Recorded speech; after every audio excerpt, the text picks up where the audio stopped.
Hello दोस्तों, स्वागत है आप सभी का आपके अपने यूट्यूब चैनल स्मार्ट क्लासेस के इस नए वीडियो में। प्यारे साथियों, आज इस वीडियो में हम अपने स्थिर वैद्युतिकी वाले चैप्टर में इसका पहला चैप्टर क्या है, विद्युत आवेश का क्षेत्र। तो उसके अंदर हम पढ़ने वाले हैं कूलाम का नियम, जो कि बहुत ही इंपॉर्टेंट है और ये हर साल बोर्ड एग्जाम में पूछा जाता है। ठीक है, तो आपको बताते हैं कि कूलाम का नियम पढ़ने से पहले अगर आप क्लास 9th में और 11th में आप पढ़े होंगे सार्वत्रिक गुरुत्वाकर्षण का नियतांक या सार्वत्रिक गुरुत्वाकर्षण का नियम और वो पढ़े होंगे तो ये भी आपको बहुत ही आसानी समझ में आएगा। अगर नहीं पढ़े हैं तो आपको हल्का से याद दिला दें कि आप लोग क्लास 11th में पढ़े होंगे कि अगर कोई दो पिंड है जिसका द्रव्यमान क्या है m1 और क्या है m2 है, और इन दोनों द्रव्यमानों के बीच की दूरी क्या है r है। यानी कोई दो वस्तु है जिसका द्रव्यमान क्या है m1 और m2 है और ये एक दूसरे से r दूरी पे रखे हैं, तो इनके यानी इन दोनों के बीच एक दूसरे के प्रति लगने वाला जो आकर्षण बल है, जो बल होता है वह इन दोनों द्रव्यमानों के गुणनफल के अनुक्रमानुपाती होता है। यानी m1 इंटू m2 ये आप लोग पढ़े होंगे। समीकरण नंबर 1 हम लोग बनाए थे। उसके बाद फिर दूसरा क्या था कि इन दोनों बिंदुओं के बीच की जो दूरी है उसके व्युत्क्रमानुपाती होता है। यानी जो भी दूरी है 1/r², इसका व्युत्क्रमानुपाती समीकरण नंबर 2। क्लियर है। समीकरण 1 और 2 को ऐड करेंगे तो यफ अनुक्रमानुपाती क्या होगा, m1 इंटू m2 बट्टे क्या है r²। जब हम इसको बदलेंगे इक्वल में एक नियतांक लगेगा कैपिटल जी, हो जाएगा m1 इंटू m2 बट्टा r², जहाँ g क्या है, g एक नियतांक है। क्या है, नियतांक है, जिसे क्या कहते हैं, सार्वत्रिक नियतांक। सार्वत्रिक नियतांक कहते हैं g का मान क्या होता है 6.67 गुणे 10⁻⁻11। आगे बढ़े जाएगा कि न्यूटन मीटर स्क्वायर प्रति किग्रा स्क्वायर।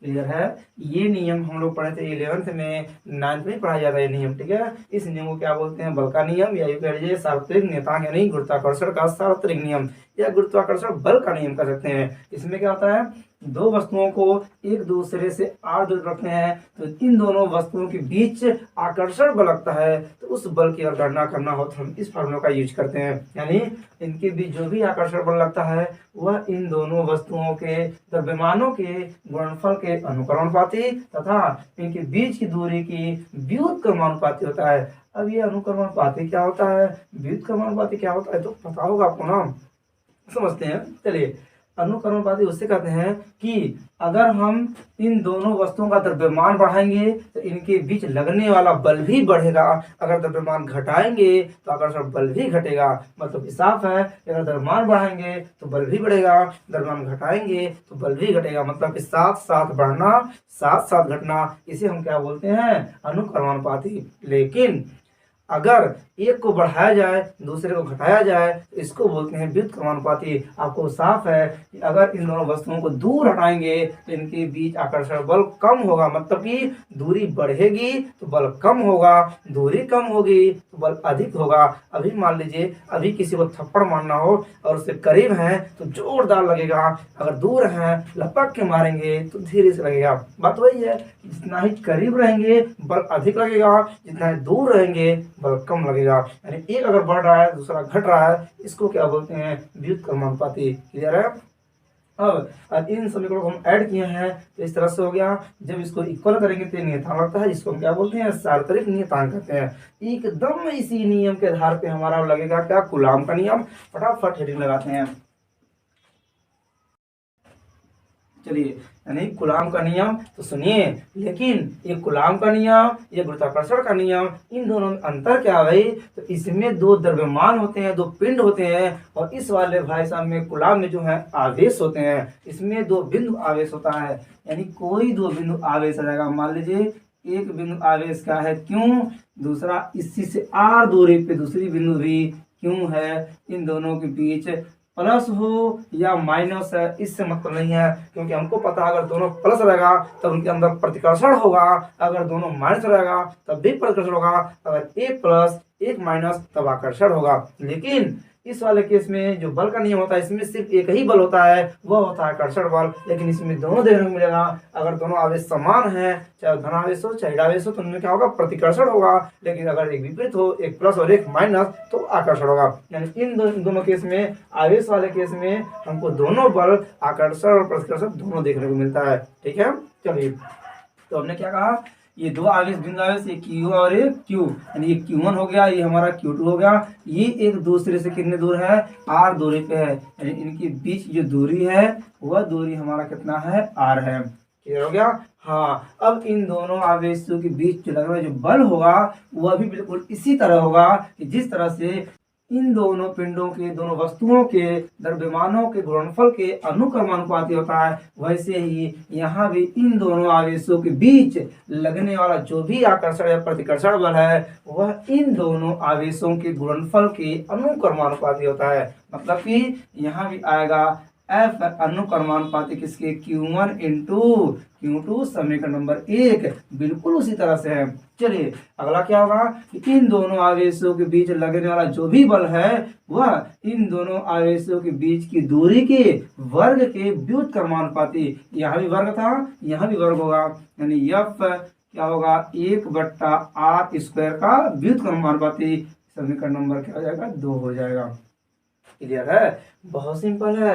यानी एक फिर से देख लीजिए, दो बिंदु आवेशों के बीच लगने वाला आकर्षण बल हो चाहे प्रतिकर्षण बल हो, जो भी बल होगा वह इन दोनों आवेशों के गुणनफल के अनुक्रमानुपाती तथा इनके बीच की दूरी के व्युत्क्रमानुपाती होता है। क्लियर है, इन दोनों समीकरण ऐड करेंगे, F अनुक्रमानुपाती क्या होगा, Q1 इंटू Q2 बट्टे R का स्क्वायर। जब इसको बदलेंगे इक्वल में तो एक नियतांक आएगा, क्या भाई, की क्या आएगा, के, तो हो जाएगा के Q1 इंटू Q2 बट्टा R का स्क्वायर।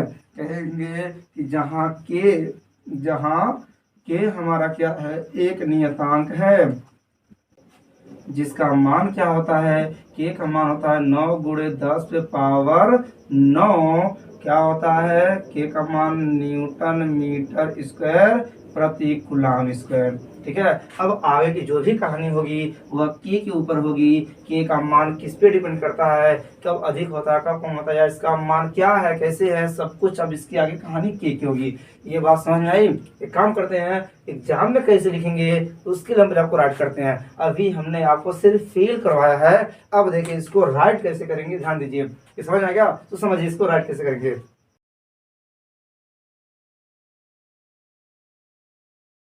ध्यान दीजिए, तो कूलॉम के नियम क्या कहते हैं भाई, तो कूलॉम के नियम अनुसार यदि हम दो बिंदु आवेशों को एक दूसरे को r दूरी पर रखा जाए तो इन दोनों बिंदु आवेशों के बीच जो भी आकर्षण या प्रतिकर्षण बल लगेगा वह बल इन दोनों बिंदु आवेशों के गुणनफल के अनुक्रमानुपाती होगा। अर्थात जो भी बल हमारा F होगा वह इन दोनों आवेश Q1 इंटू Q2 दोनों आवेशों के गुणनफल के अनुक्रमानुपाती होगा। समीकरण नंबर 1। ठीक है, तथा इन दोनों बिंदु आवेशों के बीच जो दूरी है इस दूरी के वर्ग के व्युत्क्रमानुपाती, मतलब दूरी r है तो इस दूरी r का वर्ग करके व्युत्क्रम करेंगे और इस व्युत्क्रम के अनुक्रमानुपाती होता है बल। समीकरण नंबर 2 अवश्य समझ लीजिए। हमने क्या कहा, जो भी दूरी r है उसका वर्ग करेंगे, वर्ग करके व्युत्क्रम करेंगे, अब इस व्युत्क्रम के अनुक्रमानुपाती होता है, इसलिए व्युत्क्रम के अनुक्रमानुपाती को क्या बोलते हैं, व्युत्क्रमानुपाती। ठीक है, हाँ, समीकरण नंबर 2 बन गया। अब एक काम करते हैं, इसको समझते हैं, इसका मतलब क्या है। अभी हमने समझाया भी है कि ये अनुक्रमानुपाती और व्युत्क्रमानुपाती का मतलब क्या होता है। अनुक्रमानुपाती का मतलब होता है कि अगर इन दोनों आवेशों को बढ़ाएंगे, आवेश का मान बढ़ेगा तो साथ उनके अंदर लगने वाला बल भी बढ़ेगा। यानी इन दोनों आवेश के मान को बढ़ाएंगे, उनके अंदर जो भी आकर्षण प्रतिकर्षण बल लगेगा वो भी बढ़ेगा। अगर हम इन दोनों आवेशों को घटाएंगे, इनके मान को घटाएंगे तो उनके बल भी घटेगा। ठीक है, जितना ही आवेश प्रबल होगा बल भी प्रबल होगा, जितना ही आवेश दुर्बल होगा उतना ही बल भी दुर्बल होगा। ठीक है, यानी अगर आवेश बढ़ रहा है तो तो बल भी बढ़ रहा है, आवेश घट रहा है तो बल भी घट रहा है, दोनों साथ साथ बढ़ना साथ साथ घटना, उसी हम क्या बोलते हैं, अनुक्रमानुपाती। ठीक है, चलिए व्युत्क्रम का मतलब क्या होता है, व्युत्क्रम का मतलब होता है एक को बढ़ाएंगे तो दूसरा घटेगा, अगर एक को घटाएंगे तो दूसरा बढ़ेगा, इसको क्या बोलते हैं, व्युत्क्रमानुपाती। मतलब कि साफ है, अगर इन दोनों आवेशों को दूर करेंगे तो इनके अंदर बल की कमी होगी, बल कम लगेगा, अगर दूरी घटाएंगे इनको पास करेंगे तो बल हमारा बढ़ेगा। ठीक है, इसीलिए हमने कहा कि अगर एक बढ़ रहा है दूसरा घट रहा है, अगर ये घट रहा है तो ये बढ़ रहा है, इसको हम क्या बोलते हैं, व्युत्क्रमानुपाती। अर्थात जो भी दूरी है इस दूरी का वर्ग के व्युत्क्रमानुपाती होता है बल। है, अब समीकरण 1 और 2 को जब ऐड करेंगे तो F अनुक्रमानुपाती क्या होगा, Q1 इंटू Q2 बट्टा R का स्क्वायर। जब इसको बदलेंगे इक्वल में तो F इक्वल क्या लगा, एक नियतांक की आएगा और हो जाएगा Q1 इंटू Q2 बट्टा R का स्क्वायर। जहां जहां के हमारा क्या है, हमारा फॉर्मूला आ गया, जहां के हमारा क्या है, के एक नियतांक है तथा के का जो मान है, के का मान 2 होता है, यानी के का मान 9 गुणे 10⁻9 न्यूटन मीटर स्क्वायर प्रति कूलम स्क्वायर होता है। यूं कह लीजिए के का मान ये भी होता है 1/4πε0 होता है। ठीक है, अब देखिए अगर के का मान ये रखेंगे तो फॉर्मूला कुछ इस तरह से बनेगा, ध्यान दीजिए F बराबर क्या होगा, 1 के की जगह हम ये मान रखेंगे तो 1/4πε0 इंटू Q1 इंटू Q2 बट्टा R का स्क्वायर। तब फार्मूला हमारा ये बना जाएगा। ठीक है, यहाँ तक कंप्लीट हो गया कूलम का नियम, बस इतना ही था, यही था कूलम का नियम। बोर्ड के एग्जाम में आ गया तो यहाँ पे राइट कर देंगे, हमारा कूलम का नियम फिनिश हो जाएगा। ठीक है, चलिए तो आगे जो कहानी बढ़ेगी, किताब में जो आगे दिया है वह अब सारी घटना घटित होगी इस के ऊपर। के का मान निर्भर करेगा किस पे, तो के का मान कब इतना आएगा कब कुछ और आएगा, यानी हर माध्यम में, यानी के का मान भी अलग अलग होता है, जो निर्भर करता है मात्रक पद्धति पे, दूसरा माध्यम पे। यानी के का मान, इसे यहाँ के का मान किस में लिखा गया, ये असाई मात्रक है, तो के का मान सीजीएस मात्रक में क्या होता है, साथ साथ में हम ये पढ़ेंगे के का मान माध्यम पे क्या होगा, यानी निर्भर करता है कि हमारा जो भी बिंदु आवेश है वह निर्वात में है या किसी माध्यम में है। निर्वात में के का मान कुछ अलग होगा और माध्यम में अलग होगा, ये सब कुछ हम आगे करेंगे। ठीक है, लेकिन ध्यान दीजिए यहाँ तक हमारा कूलम का नियम फिनिश होता है, इतना ही था। चलिए अब हम एक बात करते हैं कि जो के का मान हमें लिखे हैं, तो के का मान क्या है, 9 गुणे 10⁻9 न्यूटन मीटर स्क्वायर प्रति कूलम स्क्वायर। ये मात्रक आया कैसे, तो देखिए ये मात्रक आया कैसे, ध्यान दीजिए। हमको पता है फार्मूला हमारा क्या है, फार्मूला है F बराबर के इंटू Q1 इंटू Q2। और ध्यान समझिएगा ये जो के है ना, ये के स्मॉल है, क्या है, के स्मॉल है, इस बात को ध्यान दीजिएगा, ये स्मॉल के है, बड़ा नहीं। ठीक है, ये स्मॉल के है। देखिए तो फार्मूला हमारा निकल के आ चुका है। अब ये बट्टे में है तो गुणे में हो जाएगा, तो F इंटू आर का स्क्वायर बट्टे, ये गुणे में है तो बट्टे में हो जाएगा Q1 इंटू Q2 बराबर क्या बचेगा, के बचेगा। क्लियर है। अब देखिए F मतलब बल, अब बल का मात्रक क्या होता है, बल का मात्रक न्यूटन होता है, इंटू आर क्या है, दूरी है, तो दूरी का मात्रक क्या होता है, मीटर होता है, तो दूरी का स्क्वायर मतलब मीटर का स्क्वायर हो गया, बट्टा ये क्या है, आवेश है, इसका भी मात्रक कूलम, इसका भी मात्रक कूलम, कूलम कूलम मिलके कूलम स्क्वायर हो जाएगा, और कूलम को दर्शाते हैं हम लोग सी से, यानी सी का स्क्वायर बराबर के हो गया। आपने क्या देखा, बहुत आराम से, न्यूटन मीटर स्क्वायर बट्टे को प्रति बोलते हैं, ये हो गया कूलम का स्क्वायर बराबर के। इस तरह से के का मात्रक हम निकालते हैं। इतनी बात क्लियर है। हाँ, तो हमने क्या बोला कि कूलम का नियम हमारा खत्म हो चुका है। आगे जो कहानी है वह कहानी किसके ऊपर है, के ऊपर, कि के का मान किस पे निर्भर करता है। तो हेडिंग हमारा क्या पड़ेगी, के की निर्भरता। तो के की निर्भरता जो है वह किस पे है, वह दो बात पे है। पहला क्या है, मात्रक पद्धति पर, मात्रक पद्धति। दूसरा हमारा क्या है, दूसरा है हमारा माध्यम। ठीक है, यानी अब आगे की चर्चा हमारे के ऊपर होगी। तो आप फटाफट इसका स्क्रीनशॉट लीजिए, तब हम आगे बढ़ते हैं। तो अब हम क्या पढ़ेंगे, अब हम पढ़ेंगे के की निर्भरता। तो हमने क्या कहा कि के किस पे निर्भर करेगा, दो बात पे। पहला क्या है, मात्रक पद्धति, दूसरा हमारा क्या है, माध्यम। सबसे पहले हम पढ़ेंगे मात्रक पद्धति। क्या पढ़ेंगे, मात्रक पद्धति पढ़ेंगे। तो ध्यान से देखिए, बहुत सिंपल है। इनको भाई साहब हम किनारे करते हैं, देखिए। तो पहले रीडिंग क्या लगेगी हमारा, मात्रक, मात्रक पद्धति। तो मात्रक पद्धति में हम क्या पढ़ेंगे, सबसे पहले हमको पता, सबसे इंपॉर्टेंट मात्रक क्या होती है, एस आई। तो एस आई में कभी हमने आपको बताया भी कि एफ आई मात्रक में जो के का मान होता है वो क्या होता है, वह 1/, हालांकि इसको लिखते हैं 1/4 पाई एप्सिलॉन नॉट, या इसका मान एस आई मात्रक में इसका मान क्या होता है, 9×10⁻⁹ न्यूटन मीटर स्क्वायर प्रति कूलम स्क्वायर। ये भी हम लोग सीख लिए मात्रक आता कैसे। चलिए, अब यहाँ म्यू क्या भाई, 4 तो पता है 4 है, ये पाई है, लेकिन ये एप्सिलॉन नॉट है, ये क्या होता है, ये देख लीजिए। जो एप्सिलॉन इसको बोलते हैं क्या, बोलते हैं एप्सिलॉन नॉट, KNOT, इसको एप्सिलॉन नॉट बोलते हैं। इसका मान क्या होता है, 8.85 ×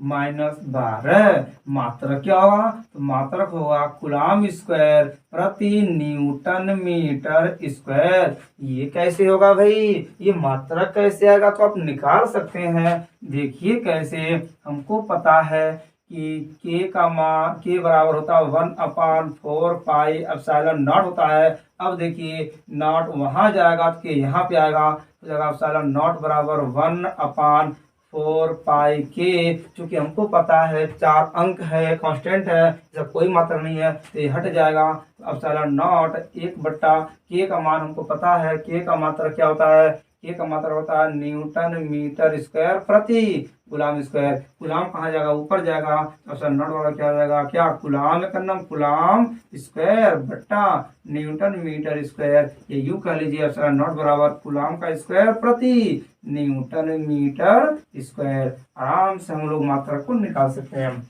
क्लियर है। तो ये हमारा क्या था कि जो मात्रक पद्धति में जो के का मान हो, वह के का मान क्या होता है, 9×10⁻9 न्यूटन मीटर स्क्वायर प्रति कूलम स्क्वायर। अब हम बात करेंगे के का जो मान है वह सीजीएस में इसका क्या मान आता है।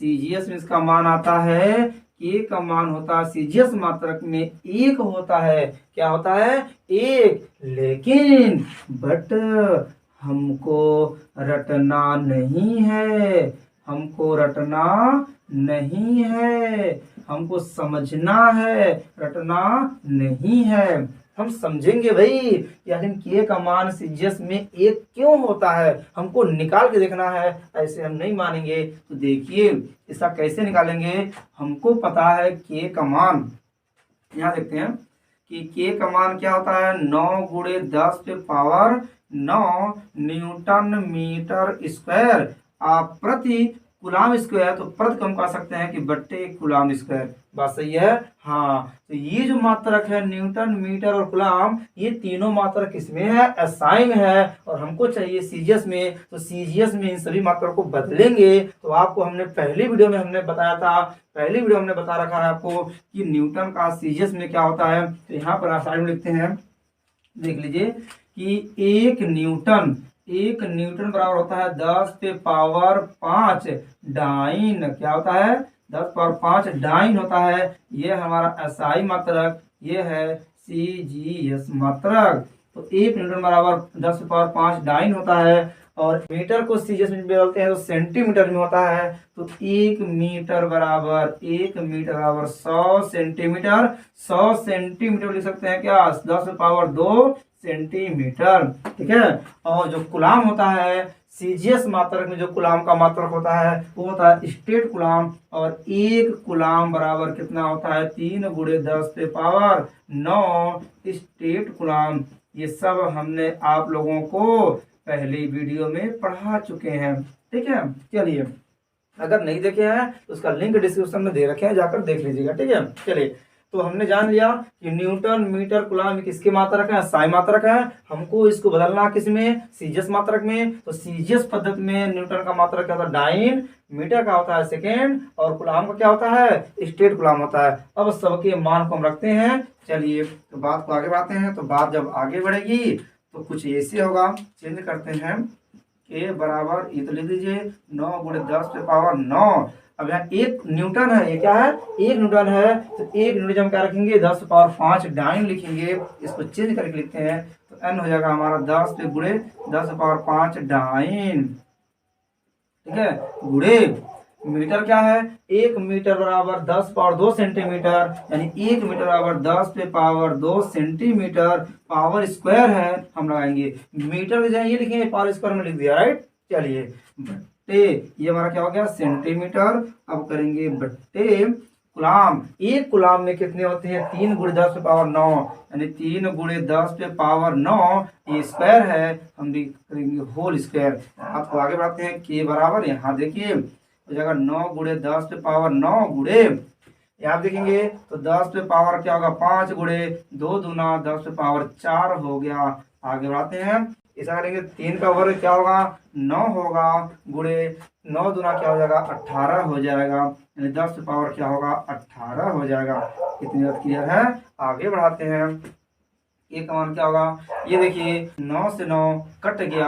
अब यहाँ देख लीजिए 9 5 कितना होगा 14, और 14 4 18, यानी 10 पे 18 ऊपर है और 10 पे 18 नीचे है।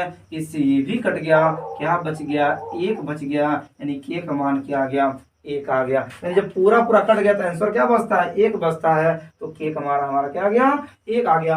1 किस में आया है, यहाँ सामने है, डाइन इंटू सेंटीमीटर। यहाँ थोड़ा डाइन इंटू सेंटीमीटर इंटू क्या, स्टेट कूलम आएगा। ये डाइन क्या आएगा, डाइन इंटू सेंटीमीटर प्रति state coulomb, state coulomb. Clear है। लेकिन शर्त है, शर्त क्या है कि जो न्यूटन मीटर है, स्क्वायर यहाँ पे आप स्क्वायर लिखेंगे, यहाँ पे स्क्वायर था तो इसके स्क्वायर लिखेंगे। क्लियर हो गया। ये हमारा पूरा फाइनल आंसर आ गया। क्लियर हो गया, मजा आया। चलिए तो ये था हमारा साई मात्रक में मान, ये था सीजीएस में 1 आया। अभी हमने कहा भी था कि भिन्न भिन्न मात्रक में के का मान अलग अलग होता है। अब हम बात करेंगे कि के का जो है माध्यम मान क्या निकालेंगे, माध्यम में के का निर्भरता क्या है। देखिए काम करते हैं, इतना स्क्रीनशॉट लीजिए तब आगे बढ़ते हैं।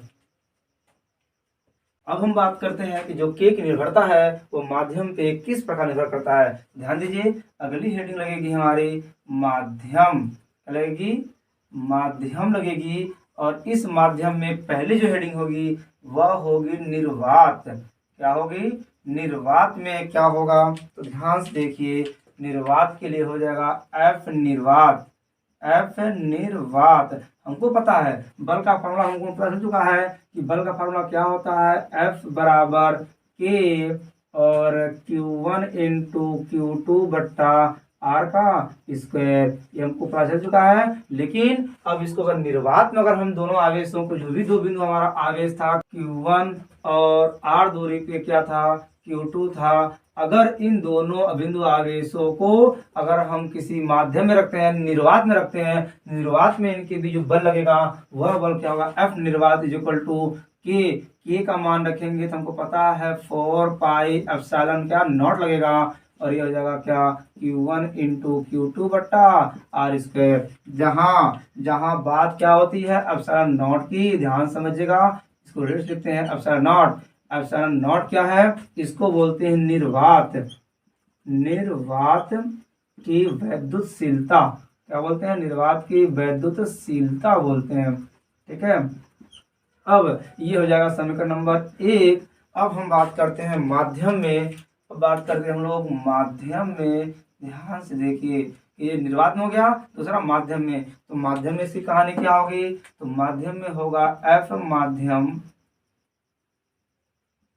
इक्वल टू सेम रहेगा 1/4 पाई, लेकिन यहाँ पे जो होगा वह एप्सिलॉन नॉट नहीं, मीडियम है माध्यम, तब एम लग जाएगा। ठीक है, बाकी राइट करते हैं आगे कि Q1 इंटू Q2 बट्टा क्या होगा आर स्क्वायर। यहाँ पे क्यू एप्सिलॉन एम क्या है, इसको बोलेंगे माध्यम, माध्यम की वैद्युतशीलता है। हाँ, इसको बोलते हैं हम लोग समीकरण नंबर 2। अब एक काम करते हैं, समीकरण 1 और 2 में भाग लगाते हैं, एक नया फॉर्मूला बन के आएगा। ध्यान से देखिए, समीकरण 1 व 2 से क्या करेंगे, ये उनका अनुपात निकालेंगे तो एफ निर्वात हो जाएगा। एफ निर्वात बट्टा क्या होगा, एफ माध्यम होगा, बराबर एफ निर्वात का मान क्या है, 1/4 पाई एप्सिलॉन नॉट रहेगा, फिर Q1 इंटू Q2 बट्टा आर का स्क्वायर बट्टे यहाँ पे क्या होगा 1/, अभी इसको हम रेड से लिखेंगे, इसको ब्लू से लिखेंगे, इसलिए छोड़ रहे हैं 4 पाई, यहाँ पे जगह Q1 इंटू Q2 बट्टा आर का स्क्वायर। ठीक है, तो ध्यान से देखिए, ये हमारा क्या था, एप्सिलॉन नॉट था, और ये हमारा क्या था, एप्सिलॉन एम था। क्लियर है। अब हमको पता चल चुका है क्या, कि ये दोनों सेम है, कट गया, ये हमारा सेम है, कट गया। अब देखिए अच्छे से, बचा क्या भाई, बचा ये, आराम से काटते हैं, इससे ये कट गया। ठीक है, तो बचा क्या, यहाँ पे हमारा बचा है एफ निर्वात बट्टा एफ माध्यम।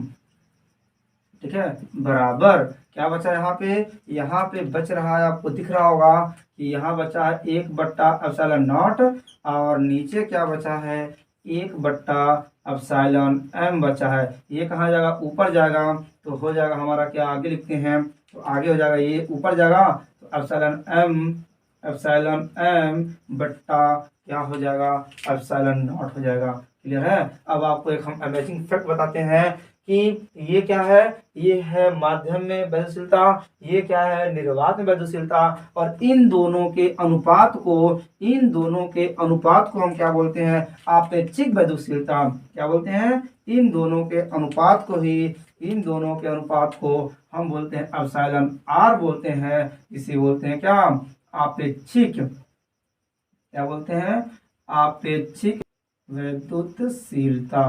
क्लियर है। हाँ, एक बात और समझ लीजिए, इसको एप्सिलॉन आर भी बोलते हैं, साथ साथ में इसको हम बोलते हैं बड़ा के। अब तक जितने के थे वो सब क्या थे, छोटे के, ये क्या है, बड़ा के, और इसको हम बोलते हैं परावैद्युतांक, जो आपको पढ़ा चुके हैं, परावैद्युतांक। क्लियर है। हाँ, अब हम क्या करते हैं, आगे बढ़ाते हैं, तो हमारा फार्मूला कुछ इस तरह से आएगा। ध्यान से देखिए, एफ निर्वात बट्टे क्या हो जाएगा, एफ माध्यम होगा, माध्यम, तो बराबर क्या निकल के आ गया, एप्सिलॉन ई आर। क्या गया, ई आर। इसी को अब यहाँ पे हम राइट करते हैं, तो हो जाएगा, ये देखिए, माध्यम अगर वहां जाएगा तो ई आर नीचे आएगा, इसी को हम यहाँ पर राइट करते हैं, एफ निर्वात बट्टे क्या है, एफ माध्यम बराबर एप्सिलॉन आर। तो ध्यान दीजिए, अगर माध्यम यहाँ जाएगा तो ई आर यहाँ, सॉरी, अगर माध्यम यहाँ जाएगा तो एप्सिलॉन आर नीचे आएगा, तो हो जाएगा एफ निर्वात बट्टा एप्सिलॉन आर बराबर क्या हो जाएगा, यहाँ जाएगा, यानी एफ माध्यम। ठीक है, यानी ये हमारे निकल के फार्मूला आ गया। इसको कहिए चाहे जीरो कहिए, दोनों बात एक ही है। अब हम क्या करते हैं, फटाफट इन पे सवाल लगाते हैं, तब मजा आएगा, और ये पूरा टॉपिक हमारा मक्खन हो जाएगा। ठीक है, तो आइए इस पे एक सवाल लगा देते हैं, ताकि ये कैसा कि इसका उपयोग क्या है भाई, ये बोर्ड के एग्जाम में किस तरह से क्वेश्चन आएगा, इसको लगा के देखते हैं। ठीक है, तो इसका स्क्रीनशॉट लीजिए, फिर आगे बढ़ते हैं। ध्यान दीजिए, क्वेश्चन क्या कह रहा है कि निर्वात में रखे दो बिंदुवत आवेशों के मध्य बल कितना है, 18 न्यूटन। यदि 1 मिलीमीटर मोटाई तथा 6 परावैद्युतांक की एक कांच की पट्टिका इन आवेशों के मध्य रख दी जाए तो बल का मान ज्ञात कीजिए। ध्यान से देखिए, आवेशों के मध्य बल कोई माध्यम नहीं है, निर्वात में है। ये क्या दिया है, निर्वात में। ध्यान से देखिए, इसको राइट करते हैं, तो निर्वात में बल क्या दिया, नहीं, एफ निर्वात का मान क्या दिया है, 18 न्यूटन दिया है, और क्या दिया है, मोटाई से कोई लेना देना नहीं है, 6 परावैद्युतांक। अभी हमने बताया कि के को हम क्या बोलते हैं, परावैद्युतांक, के को कहिए चाहे एप्सिलॉन आर को कहिए। यानी एप्सिलॉन आर का मान दिया है क्या 6। ठीक है, पूछ क्या रहा है कि इन आवेशों के, यानी ये क्या है, कांच है, कांच की पट्टिका को विचलन है, यानी कांच हमारा एक माध्यम है, तो माध्यम में लग रहा है कि कितना बल चाहिए, अर्थात पूछ क्या रहा है एफ माध्यम।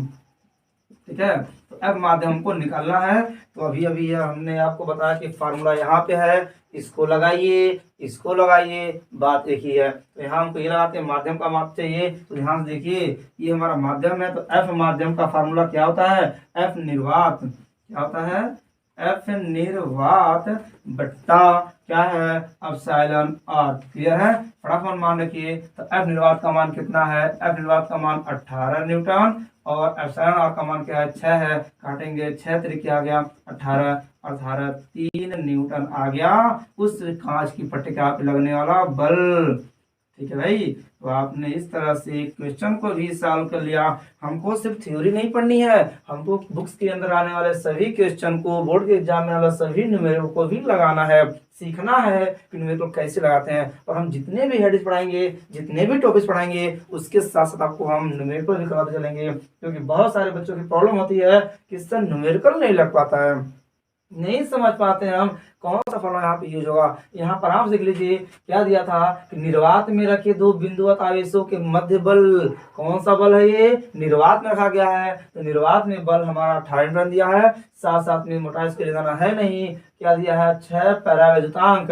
तो पैरावैद्युतांक किसको कहते हैं, एप्सिलॉन आर को बोलते हैं, यानी एप्सिलॉन आर का मान 6 दिया है। और क्या पूछ रहा है, एक कांच की पट्टिका को इन आवेशों के बीच रखा जाए, तो कांच की पट्टिका हमारा क्या है, शीशे की स्लाइड है जो माध्यम है, तो इस माध्यम पे लगने वाले बल की गणना करना है। तो माध्यम की बल निकालने का फार्मूला हमको पता है, सामने हमने निगमन किया यहाँ पे, ये हमने पास रख दिया, और निर्वात का मान 18 है, आर का मान 6 है, आराम से काट दिया। तो माध्यम में जो भी कांच की स्लाइड जो पट्टिका है उस पर कितना बल लग रहा है, 3 न्यूटन का बल। ठीक है, तो हमने क्या कहा कि हमको इस चैप्टर के साथ साथ जितने भी न्यूमेरिकल भी आएंगे उस सबको लगा चलना है, और साथ साथ में जो आप सबकी सबसे बड़ी प्रॉब्लम है कि सवाल को कैसे जाना है, कैसे पकड़ा है, कैसे हम उसको पहचान पाएंगे किसमें कौन सा फॉर्म लगेगा। तो हम क्वेश्चन के साथ साथ जैसे जैसे टॉपिक्स को बढ़ेंगे उस पे संबंधित जितने भी क्वेश्चन आपके बुक में रहेंगे सबको हम लोग के यहाँ से सॉल्व कर जाएंगे, और समझते भी जाएंगे कि हमको क्वेश्चन को देखकर घबराना नहीं है, बहुत आसान है, बस पढ़िए,